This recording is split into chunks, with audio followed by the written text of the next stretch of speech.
All right, so here we go. We got the NFL draft coming up in a little bit over a month.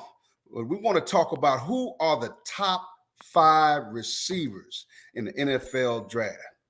Yours truly, Coach Kevin Bull Jones, Coach One Sports. And once again, sports fans, you know I'm going to bring on somebody, my special guest. I'm going to bring somebody that is a connoisseur, aficionado, a coach, a trainer, a mentor, a drill master in this great game. We talk about football and the positions of receivers. So I made sure I brought somebody that for those of you that are training to get to the NFL, this gentleman right here, they call him the Route King, Hilton Alexander, but he is affectionately known as the Route King. This brother's been doing so much with young men trying to go to the next level, still training guys at the next level, but more importantly, mothers, daddies, coaches, everybody that's paying attention. He also works with them youth and help them develop. So without further ado, I'm bringing on a good friend. Sports fans, I've been trying to get him for a while. So yours truly, Coach Bull Jones. I told you I was going to get him. I told you I was going to get him. I told him I was going to get him. I got him on the show. My brother, Route King, Hilton Alexander. How you doing, my brother? I'm good, Coach, man. Thanks for having me. Hey, man, last time I saw you, you were doing what you do, grinding and training, and you had a stable of receivers. I can't even name all of them because I was kind of in awe, and I usually don't get in awe with players that are either on that level or trying to get to the next level. But I guess what I'm saying is I was in awe of how serious they took what they do or trying to do on that football field about learning how to run routes the right way. But more importantly than that, watching how much they paid attention to detail of whatever you were trying to teach them. And it was almost like a trained ear when you were talking to them. So listen, brother, I want to take some time, as I told you, I want to talk about what you do, how you got started in this. Let's go back there because I want the listeners and the viewers to be able to identify, because we all know you're here in the ATL. Yeah. And we and the surrounding states in the Deep South. But I want you to go ahead and make sure that you let the viewers and the listeners know where it all began and for your background. Because I know where you played at, but I want you to tell everybody how you got started. Yes, sir, Coach. I appreciate that. So, I'm born and raised in Atlanta, Georgia. I grew up here, city of Atlanta, high school product, Atlanta Public Schools, as we call it. And I graduated from Southside High School. It's now called Maynard Jackson. Right. But during my time at Maynard Jackson High School, I was a football and track athlete. And, I was successful enough to get a full athletic scholarship to Morris Brown College. And that's when I met you, Coach, at Morris College way back in the day, man. They'll tell you how long ago that was. I don't want to tell you. I was 3 when I met him. Sports fans, I was 3. That's my story. I'm sticking to it. Yeah, there we go. But yeah, man. So I played the wide receiver position, and I was able to have success. While I was during my time at Morris Brown, and that success afforded me an opportunity to play at the next level, and so I did have an opportunity to play for the 49ers and for the Saints before I had a career-ending injury. And so, how Route King came about is obviously football is in my blood. It's a passion of mine. And when I got injured and it got taken away from me, I still had to figure out some type of way to stay connected to sports. Right. And so I just so happened to have a daughter. And my daughter, man, she could run. She could hit a softball. She was my boy. That was my firstborn. And so I started training her, and she started doing pretty well in sports. And then my son came along, and I started training him, and he started doing pretty well in sports. And after a while, people started saying, "Hey, man, what are you doing with your kids?" I'm like, "I train them." Right. Well, can you train my son? Can you train my daughter? And, it started with me training 1 or 2 kids here and there. I'm like, "Man, just give me $10. I'll train them," right? And it just started to grow. Before I knew it, Coach, I had 30, 40 kids out there on a Saturday. I would be over there at Mays High School, and they would let me train up there at Mays High School. And I had a full-blown business without knowing that I had a full-blown business. Mm-hmm. And so one of my buddies, man, his name was Dwight, Coach Dwight. He said, "Coach, you got to go ahead and legitimize what you got going on." Mm-hmm. And with that, I said, "Okay, well, what's the name of my business? What I'm gonna call it? He said, man, you play receiver, you the route king. I'll never forget. He said it just like that. I said, you know what? That's catchy. I'm gonna use that. Right. And the Route King was born. And I created all my social media platforms. I got my website and my logo, my apparel, and I really started taking it seriously and treating it like a business. And God willing, man, it just continued to grow over the years because the people that I was working with were starting to develop. They were starting to see results, and then word of mouth spread, and then social media is a huge platform. Social media basically is free marketing, if you will. Right. And people started seeing it, and they started hitting me up, and then it started to grow. And then I think that was like 2014 when I first started it. By 2016, I got my first professional athlete. My first professional athlete was Tavon Austin. And everybody's familiar with Tavon Austin. Right, Tavon Austin, he's still in the league now. He was with Jacksonville Jaguars last. But Tavon Austin is most known for his college highlight tape. Okay. Like, you turn his highlight tape on, it's epic. You know what I'm saying? So he hit me up on Instagram and said, hey, I like what you're doing. I want to train with you. Once Tavon came, Darren Waller, who's now with the Raiders, one of the top tight ends in the league, he came. And then in come Mohamed Sanu from the Falcons. There we go. Mohamed Sanu from the Falcons came. He brought the other Falcon receiver with him, Calvin Ridley, and all of the younger guys, the Justin Hardys, the Devin Grays, the Olave, Zacchaeus. Right. I mean, all those guys, Christian Blake. And I started training all the Falcon receiver, man. It just blew up from there, man. And it just turned into what you see today. And I'm lucky enough to be one of the top trainers in the country now. And I trained, and I never forgot about my little kids. So I still, to this day, coach, start with the 5-year-olds all the way up to my pros. And I treat my 5-year-olds just like they pros. So that's me in a nutshell, how I got started. That's an amazing story. And the funny way that I found out about where you were and what you were doing is, so I had a coach on my staff when I was a head coach of a school down in, I think it was Clayton County. I might be wrong. But after practice, and I gave the guys, I gave the coaches and the players the day off. It was an off week, I think it was, and I didn't want to grind them too much, so and I even gave the coaches a break because I need for them to have some fun with spend some time with their family and kids and wives. But I had one particular coach, and he said, "Well, coach, me and my son, we about to go train and get some work in." And I said, "Well, coach, I gave you a little time to take off and have a little break, pump your brakes a little bit because I'm gonna need you down the long haul as we try to get ready for playoffs." He said, "Well, coach, I got to take my son to the Route King." The Route King. I said, "Who? Route what?" He said, "Coach, we got to go to Route King." "Coach, you don't know about the Route King?" I was like, it didn't dawn on me who he was talking about. Yeah. He said, "It's the Route King. He teaches all the kids how to run routes, so you mean tell me there's somebody that's going to teach people how to get off my press man, off man, all of my motor mirror, scooch. You got somebody who's ready to deal with what I do. Is that what you telling me?" Yeah. Because I'm not bragging, but so we just started laughing. But he said, "Yeah, coach, we got this guy. It's a guy, man. It's Route King, man. He's working all these kids, even the little ones." I said, "Well, I got to see this." Well, it so happens, as I thought I was going to get in the car and come see you and find out who this guy was, it was I got the call from the wifey for the honeydew list, so I couldn't go.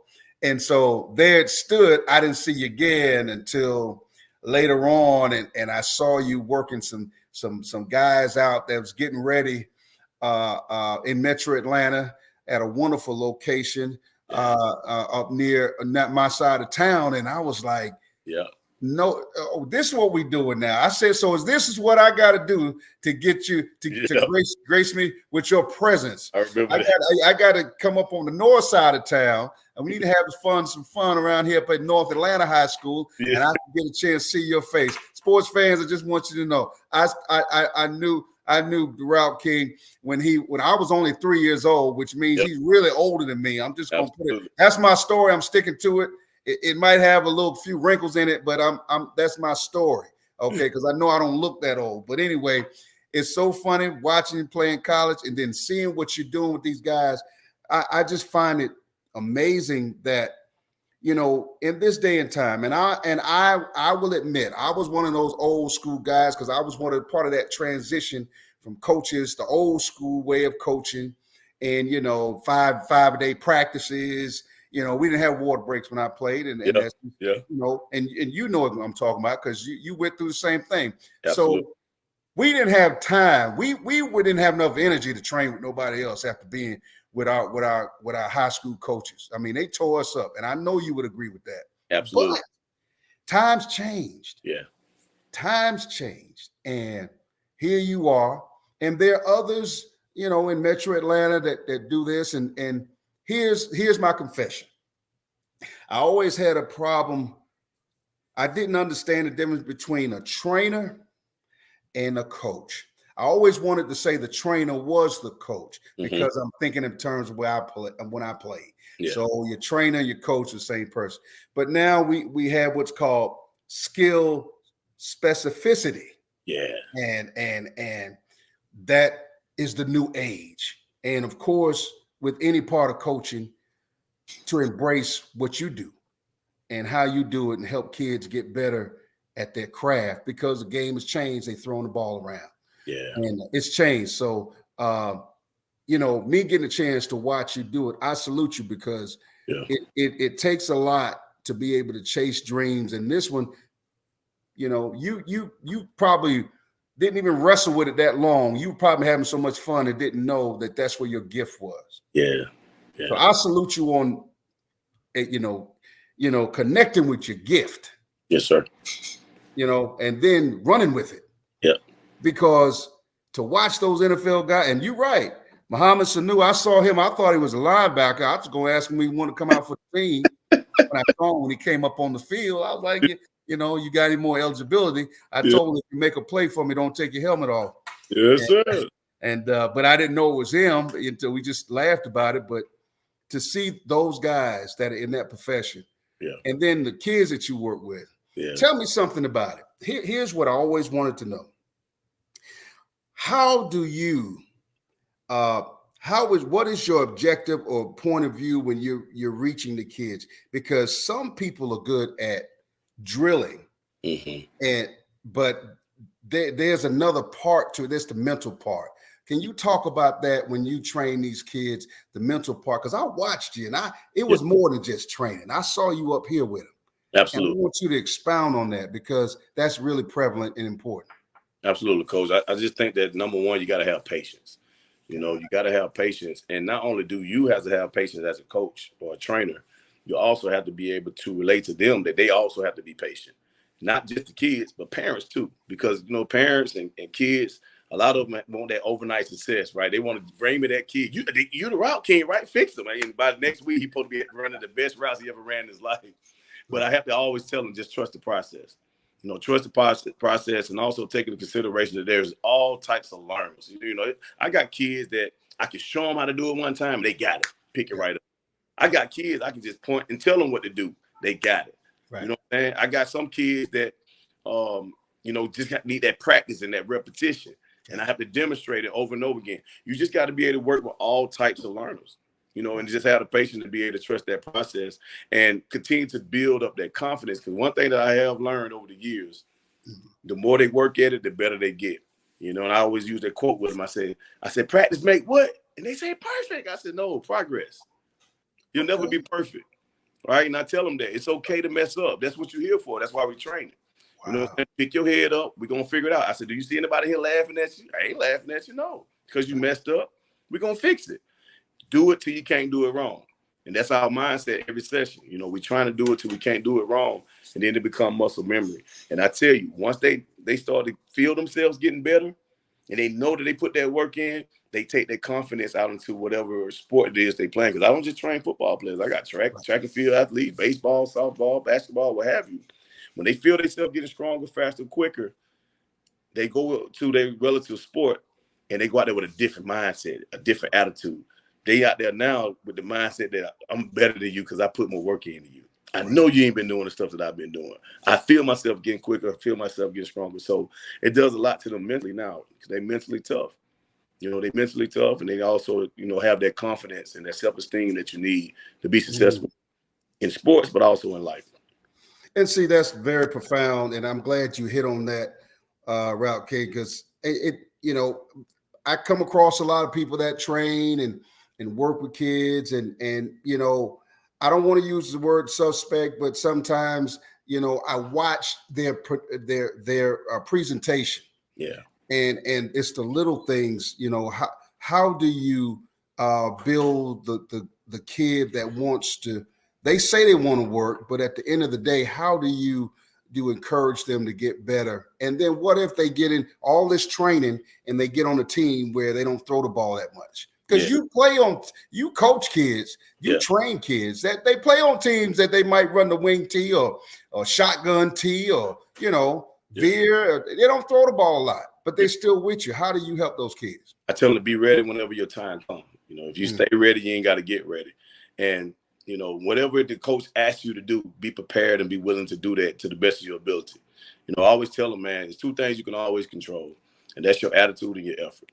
All right. Your attitude about how you respond to adversity, because everybody's going to go through adversity. Yes. In life, in sports, you're going to be faced with adverse situations. But how you respond to it is on you. You control that. So if you do all this work, you putting all this work in, and you're training, and you feel like you're ready and you're getting better, but you're not getting your opportunities, cussing the coach out, throwing your helmet on the sideline, getting angry at your quarterback, all that stuff is not going to help your case at all. Right? If anything, it's going to hurt you, because now any opportunity that you had to go to college, those college recruiters, y'all know it's a small world in this network with college recruiters and stuff. They talk to each other and they find out, oh, this kid here is a character issue. I don't care about his talent. He got a bad attitude, or he's a character guy. Then they won't touch you, no matter how talented you are. So always control your attitude. And then the second thing that you can always control is your effort, coach. Effort is between you and you. You and that. I like that one. Absolutely. Yeah. So I tell them at my training sessions, coach, I ain't finna spend, the session's only an hour. I'm not gonna spend 30 minutes of this hour coaching you on effort. I should have to keep telling you, hey, man, you ain't going hard. You ain't pushing yourself. Come on, you can go harder. Now, you just wasted 30 minutes of valuable instruction time that we could have used for you to get better. All right? So even if you do the drill wrong, do it 100 miles an hour. I'll fix it after that. Gotcha. You know what I'm saying? One of my favorite kids, his name is Dwight Phillips. He's over at Pebblebrook High School right now. I coached him all the way in rec ball. Yeah. Dwight Phillips, when he was in recreational ball, that kid didn't know it left from right. I tell him to go left, he go right. I tell him to block this person, he'll block that person. But I tell you what, coach, if I tell him to go left, but he go right, he going to go right 100 miles an hour. If I tell him to block this kid, he might block the wrong kid, but he going to take that kid to the water cooler. All right? On defense, I tell him, this is where you're supposed to be. See ball, get ball. That kid always went 100 miles an hour. So I knew. I said, when he figure it out, he going to be trouble. And he don't figure it out, coach. He one of the top kids in the country now, because when that ball touch your hand now, he gone. Well, you talking about his dad is Dwight Phillips Sr., the Olympian that played at Tucker High School. Yeah, I coached against the daddy. Yes, and sir. That was he was good at Tucker High School. I think his son is faster than him, though. Yeah, I tell him that all the time. And unfortunately, I had the task of having to try to defend him as a 9th grader, and then his past season as a 10th grader. Yeah. And glad I don't have to see him again. I thought that if we could stop him from getting started, that would help. But, he kind of outran people. So that kid was going to be a problem for whoever he went against. And I think it's Coach Hood over there. I think he's just done a great job. But, yes, you're talking about a really good kid. So here's this what I want to get to with you, because I had a previous show when I brought one of my former players on, Jermaine Huff. And he was, of course, when he played for me at Lovejoy High School, he was Defensive Player of the Year for the state of Georgia, and is in the 4A classification as a defensive back. And that year in 2011, and of course, Edgar Carson, who's the current coach at Lovejoy, we was on the staff as well. A fantastic coach. We talked about how that year our secondary. And for those that know me, yes, I'm press man all day. Baby. You roll blitz, baby, we coming after you. Hey man, you better get it off, because we go, hey man, you show him all the wiggle you want, but we gonna get that dude got the ball in his hand, Hey, so listen, Cole, I know we about to move on, but I just want to say, when I train with guys like you in mind, because I know that it's going to be situations where we ain't got time for all that pretty stuff and that cute stuff at the line. We got to get to point A to point B as quickly as possible. So when I train no wasted movement. We always attacking upfield. Everything's a speed release or connected to some type of speed release. So thank you, Coach. Because of you, I know that we ain't got a lot of time. I make sure my receivers don't waste time at the line. Oh, boy, sports fans, I tell you. Because I've had to face a lot of his receivers. And, boy, I tell you, I can always tell which ones you train. And nothing against anybody else, but I can just tell. Just like my guys in secondary, some people like the mirror motor and, and scooch. But we, to me, press man, we touch. We touch people. So, and people have gotten away from that. But that's another show about the defensive backs. Let's roll our sleeves up. I want to get from you, this draft coming up. And I think it's really not doing a great service to say the top 5. So I'm going to allow you to give a bonus pick who also should be in there if you need to be or see fit, because it's really not fair to say only 5. There's some fantastic kids that are coming out in this draft. And I love how the game is turned to it's airing it out, and these kids athletic, they make plays, but a lot of them don't run routes the way others do. So I need for you to break down. I don't care how you want it. You want to start at the top or you want to start at the bottom and come up, however you want to do it. Let's talk about these kids that are coming out in the draft. And I think that, teams that, whether they like it or not, they can't ignore these receivers. So let's have your take on who you think are those guys that you think are the best, and talk about why you think they are good at what they do. Gotcha, Coach. So I kind of start like from the bottom and then work my way up to who I feel might be the number 1 receiver taken off the board this year. It's kind of tough to put them in the order because all these kids are hell of a ball players now. Don't get me wrong. So and anybody out there that's some real sports fan, don't shoot because I'm this is my list, my order. Just because it may differ from yours. Don't be on here bashing me, talking about, oh, no, his list sucks, man. We're going to get it in the comments. It's coming. But just say your top 5 elite. Let's leave it at that. And if you want to crown one the number 1, then so be it. But still, give how you think it should go down. I'm going to give you a Coach. You know what I'm saying? In no particular order, but I think that all these kids are elite in their own way. At the end of the day, all of them going to get drafted. Right? In the first 3 rounds for sure. So I'll say the first guy I'll talk about is Jahan Dotson. I don't know if you're familiar with him, but he's out of Penn State. Yeah. Jahan Dotson out of Penn State. And he's about 5'11", maybe 180 pounds, somewhere in there. Not a real big receiver, but he's not small either. But he's real big down low. He got what we call a good trunk, nice size trunk. You're talking about the big quads, calves, big legs, and things of that nature. So he run through a lot of tackles. And what I like about him, too, he's a senior. He's one of those guys that stayed, in school all 4 years. Right. He's coming to the league maybe a little bit more mature than an underclassman would. Okay. What makes him special, though, he has the ability to create that separation. Okay. Because he knows those things. Like, for example, today I was training a couple of my pro guys, and we worked on those little nuances that we can do at the top of our routes to get separation. This kid is really good at that type of stuff. If you watch him on film, he's really good at the nuances of route running and quickness and suddenness. You can see it in his routes.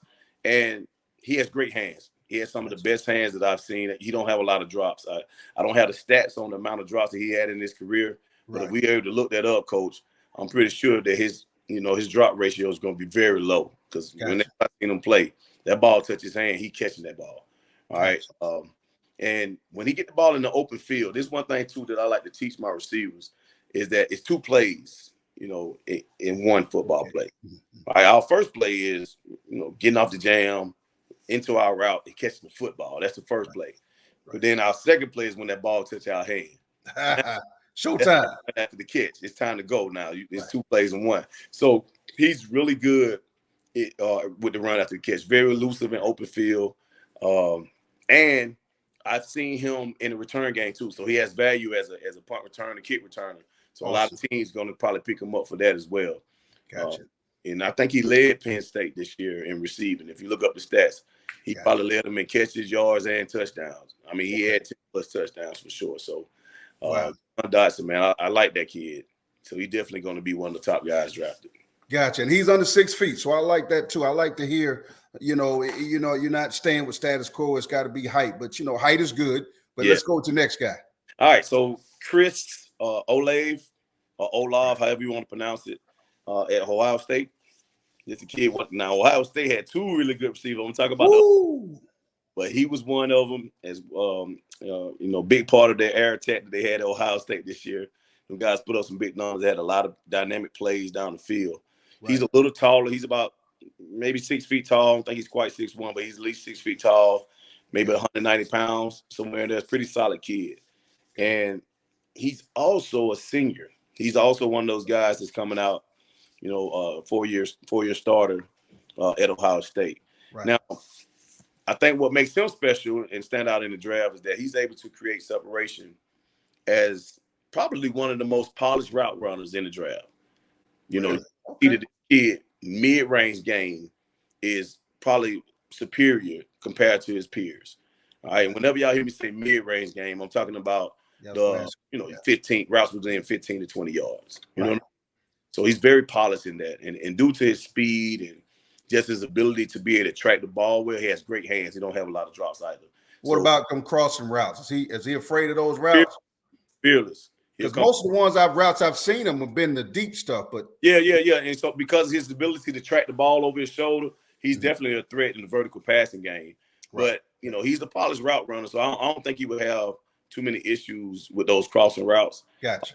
If anything, at the next level, those crossing routes, the critical thing about them now is them being able to come out of those crossing routes out of their break with a friendly angle is what we call it. Being able to get negative, get downhill to attack the football so you can get some separation from the defender and maybe some run after the catch. And a lot of guys that I train that are younger college guys that's trying to go to the draft, they struggle with that.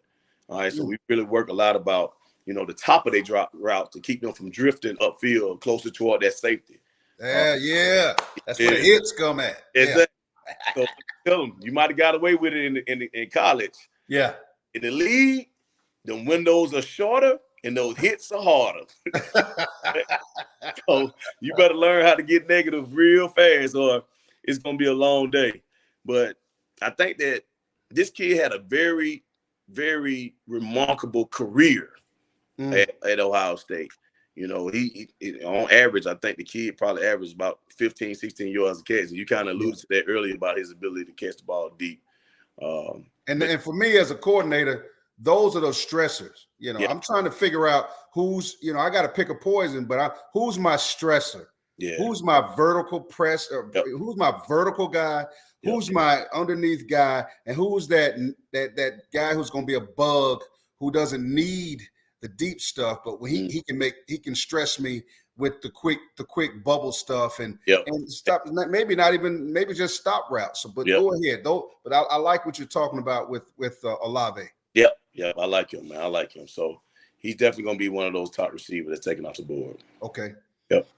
So give me another one. I know that because sometimes folks always say, well, is it the system or is it the receiver? Sometimes being able to identify which one it is and sometimes systems do help highlight people's players, shall I say, receivers' abilities, but then they still got to make it happen when they get the ball, just like you said. So absolutely. I like those words you use, negative and 2 plays. Okay, so give me another one. You know about that kid from Arkansas, Coach Treylon Burks? I like that kid, man. I like that kid, Coach. Treylon Burks, man. He's a problem. Yes, he is. He's a problem. He's like what I call a matchup nightmare, Coach. Yes. Because but he's also fast. Like the kid, he's 6'2", 6'3", easy. Yes. 220 plus. Right? So he's a load to bring down. Yeah. I don't think he one of them kids that when you do all these combine type drills, running the 40 and all that. He might not wow you with that, right? Right. He ain't the type of kid for to run a 4.3 40.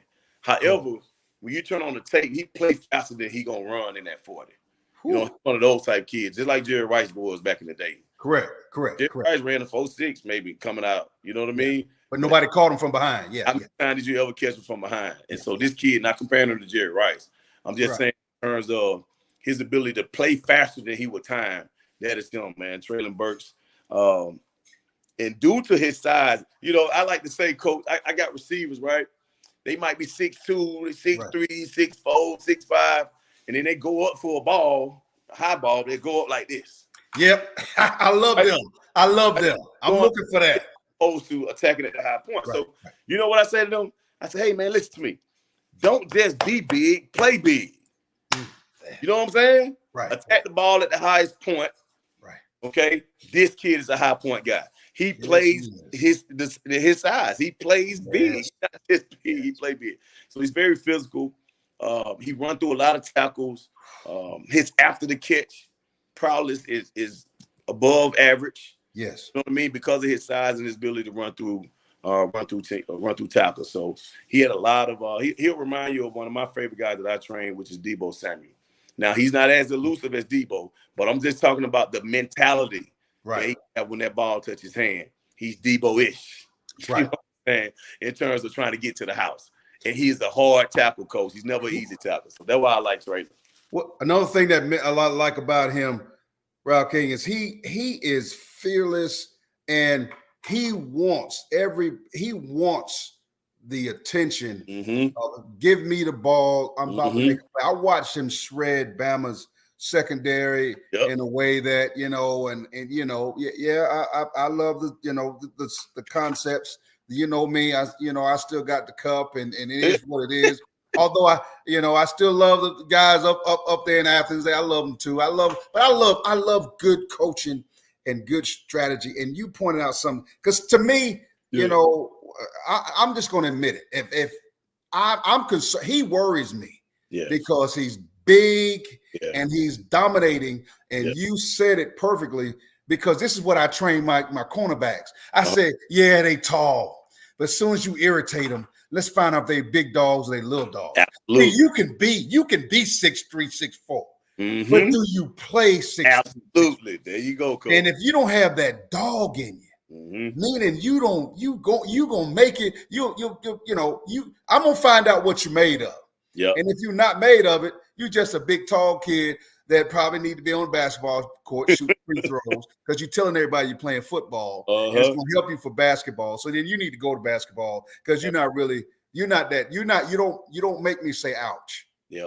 That's what everybody that plays for me on the defense side of the ball, they'll hear one of my favorite lines. So all you old offensive coordinators, all you guys, especially you guys in Georgia that think y'all know me, y'all don't know me. But anyway, make me say ouch. Yeah. You can make me say ouch. Now I got to come up with, they say, well, why do you run press man off, man? Why are you in man? Hey, man, look, man, I'm not giving you a chance to do the Route King special.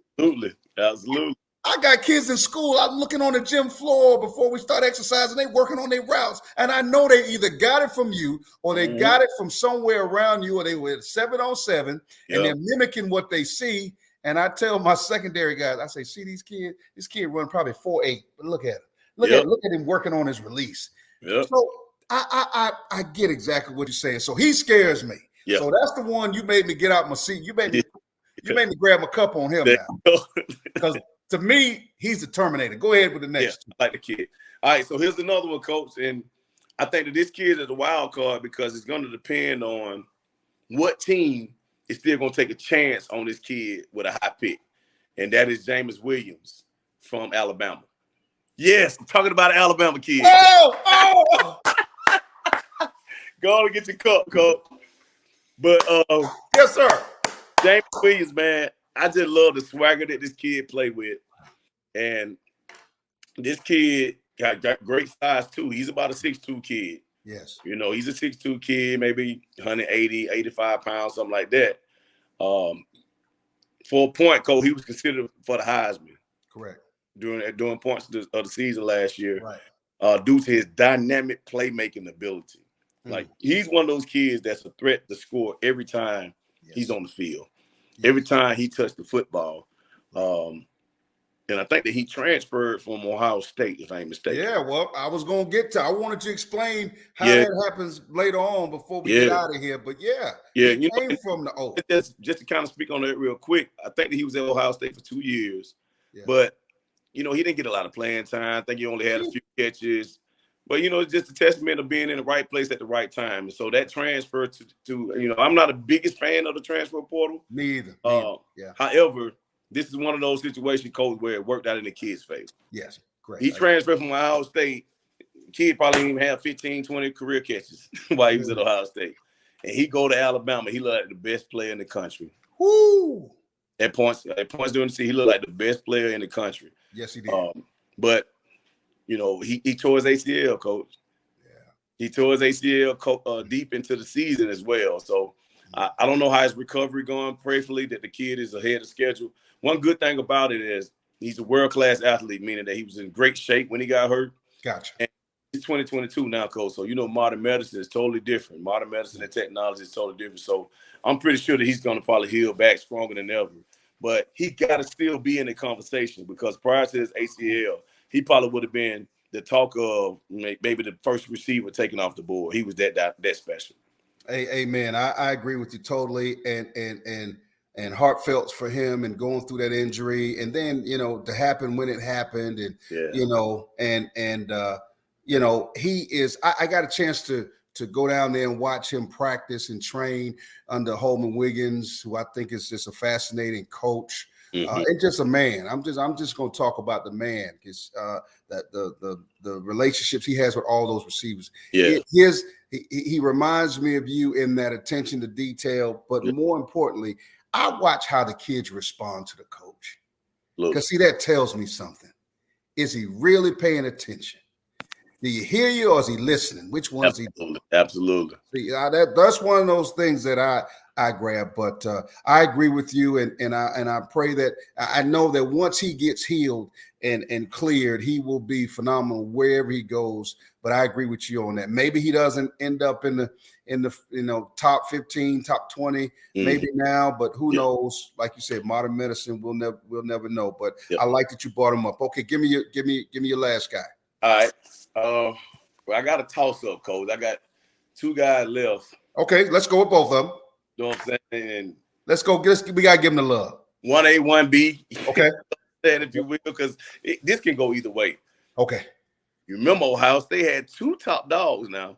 Yeah. This kid was the top dog of the top dogs, Garrett Wilson. Wow. I don't know if you remember Garrett Wilson. Yes, I do. Number 5. That joker is a dog. You hear me? So wow. Garrett Wilson, he's an underclassman. I think he's a junior. Right. Yeah, he's a junior, something like that. But he's one of those 6 feet kids. He's about 6 feet tall. Wow. About 6 feet tall, maybe 180 pounds, somewhere in there. Mm-hmm. But what I like about him, Coach, remind me of my son a lot because he got that body control. You know what I mean? I've seen him make acrobatic catches. Yeah. You're talking about you only need 1 foot in college. This kid is making a catch and working 2 feet on the sideline. So, his ball skills, was something that really stood out about him, man. He made some spectacular grabs, highlight type catches throughout the season, and he was very consistent with that. It wasn't a one-time deal, if you will, with that kid. I tell if I'm coaching against him, when I sit down with my secondary guys, I give those receivers a label. I say he's an attacker. Yes. Which means he's attacking the football. Absolutely. That's him. And those type of kids are dangerous because we try to make sure in secondary we're stress free. And we're fighting for the ball. But he's really fighting for the ball. Absolutely. See, everybody don't really fight for it. They get mad. A lot of times on the secondary, when we break up a pass, it's not because there was a poorly thrown pass. It's just that we were where we're supposed to be, and your guys are where they're supposed to be. Somebody got to come up with who's the big dog. Yep. Who's going to attack it? Absolutely. I agree with you. He attacks it, and shoot, man, now no cagey veterans when they get up in the league, they got to get a full season of watching his video to see what he does. Because I think people don't understand how much film the great ones, the good ones, and that separates the good ones and the great secondary guys in the NFL. Yeah, that kid's special, man. I mean, he had over 1,000-yard season this year, 10 touchdown, and I think he had a really, really, really good combine too. Gotcha. Probably ran faster than people thought he was going to run as well. Right. So So who's your next guy? Who's the All guy? right, Who's the 1B? let's see. It's the kid from USC. Really? He's the biggest of all the receivers that I talked about, Coach. Right. He's about 6'4", 200, 220 probably. This that Drake London kid from USC. Right. And so the reason I like him, for one, he got prototypical size. So he's going to be able to withstand the rigors of an NFL season and taking these hits time and time again. That kid that can get those tough yards and make those tough catches across the middle, keeps chain moving. Right. I think he's an athlete too, Cole. He's 6'4", but this kid played basketball as well. And basketball shows on the football field. Yes, it does. He understands body position, just like in basketball. You know how you go up for a rebound. He know how to attack the ball in the air, like you talked about earlier, attack the ball in the air, and then, turn his back away from the defender, protect the ball as if you're getting a rebound in basketball. And so he's just been able to apply his basketball skills to the football field.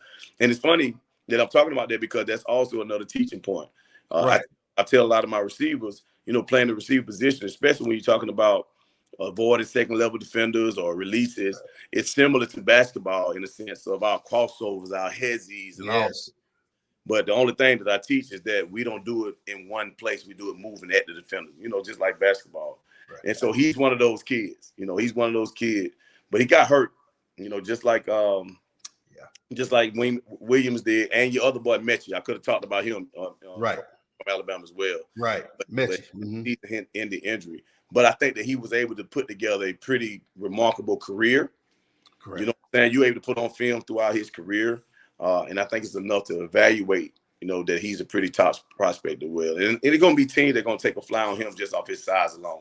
Because one thing that I've learned over the years, Coach, and you know this as well, I can't teach size, Coach. I can't teach how to be 6'4", 220. Yeah. And like 5'9", usually can't cover 6'4", but, Well, I agree with London in that, when I look at him, I just call him a jumper. Yes. He is a true basketball player out there playing football. Yeah. And he's scary in everything inside in the red zone for me. Yeah. But he doesn't stretch the field on me as bad as some of the other guys, which if I get a cagey veteran, and more importantly, if they bring him inside and put him in the slot or they make him a tight end at some point, because I think he's going to eat his way to tight end. I mean, but it's okay. Yeah. In 10 personnel, one running back and four wide, no tight ends. I think he can do exactly what the guy Kelsey is doing at and Gronkowski, if not better, because he's a better athlete. And so, but as far as him stretching the field on me, I'm not worried about him. I just in the red zone, I know where the ball going. And the crazy part, but he knows how to body people. Yes. I mean, that thing turns into basketball. Yes. Now, I'd love to see you work with him on his routes. For sure. Goodness gracious, he can just stand up body. Yeah. I got a problem with that. But that's just total, for secondary guys, we don't have a lot to defend the body. Yeah. We got to get them at the line of scrimmage. Yeah. That's why my guys still touch. And I don't know why everybody else is motor mirror. It's the most amazing thing, but I like it. We call it man coverage. I love it.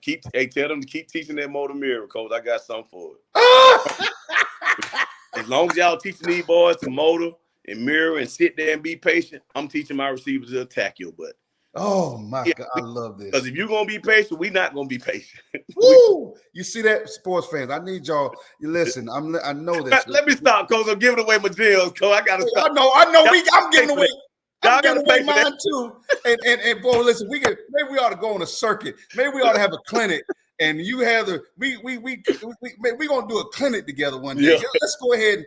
My people get with your people. Let's set that up. We can talk about some things, and nothing against some other clinics, but we're going to give them the nitty to the gritty, because I'm going to show them how I went one season and didn't give up a touchdown pass the whole season. I love it, Coach. And people wonder how that little fat guy get them guys to do that. Guess what? There was a way. it's just I was taught by some great guys, great learning, and that's why I appreciate you coming on the show, man. And you know, brother, you know I love what you do, and I'm so glad I was able to finally get you, man. Yeah, Coach. I've been after you now, and I know you're busy. Yeah, and I've waited patiently, but I just want you to know from one coach to another, and I do call you a coach because I seen you on that field coaching, you know. So, and nothing against the other guys, but I appreciate how you do it because it's more than just learning how to run routes and catch balls. It is a true mentorship of that potter's clay once again, you know, building guys up, you know, between the ears. And I love the energy that the kids have with you because you can always tell how much you mean to a kid when he looks back at you and you can tell he's locked in with you. So much respect. I'm glad you took some time to come spend some time with talking some of these guys. And I tell you, sports fans, he knows these guys now. Don't get it twisted now. You make sure you look at it. You look at his website and all of that information. We'll have that for you as well. But it's Hilton, Route King Alexander, founder of Route King Training, and a wonderful man, a great father, and a teacher of specific drills in football that help people be the best receivers, as well as working on their speed. Yes, but sir. At the end of the day, it is about blessings that you give out. So I appreciate you spending some time with me tonight. No problem, Coach, man. Thanks for having me, man. It's always a pleasure. I know we've been talking about getting this going for a long time, and I'm just glad that finally those stars aligned, man, and I was able to come on and share these moments with you, man, talk a little football. Okay, so sports fans, you heard him talk about his gear. So next time you see me, I hope he got a 3X for me. I hope I can squeeze into some. He got all them receivers, them pretty boys, you know. But some of us old guys, I'm not built like those guys, but I used to be, you know. Yeah. We ain't there no more. But I need a loose fitting 3X. I got you, baby. Thank you so much. Thank you so much. I appreciate you. So sports fans, just make sure you subscribe. So click that button down at the bottom, subscribe. Coach One Sports with yours truly, Coach Bull Jones. We've enjoyed you. Like, share, comment. Thank you so much. Route King, we'll holler at you later. No problem. Follow me on Instagram. Follow me on Twitter, man. Route King _1. Website, RouteKingTraining.com, man. Look me up. All right, brother. Thank you so much. Thank you, Coach.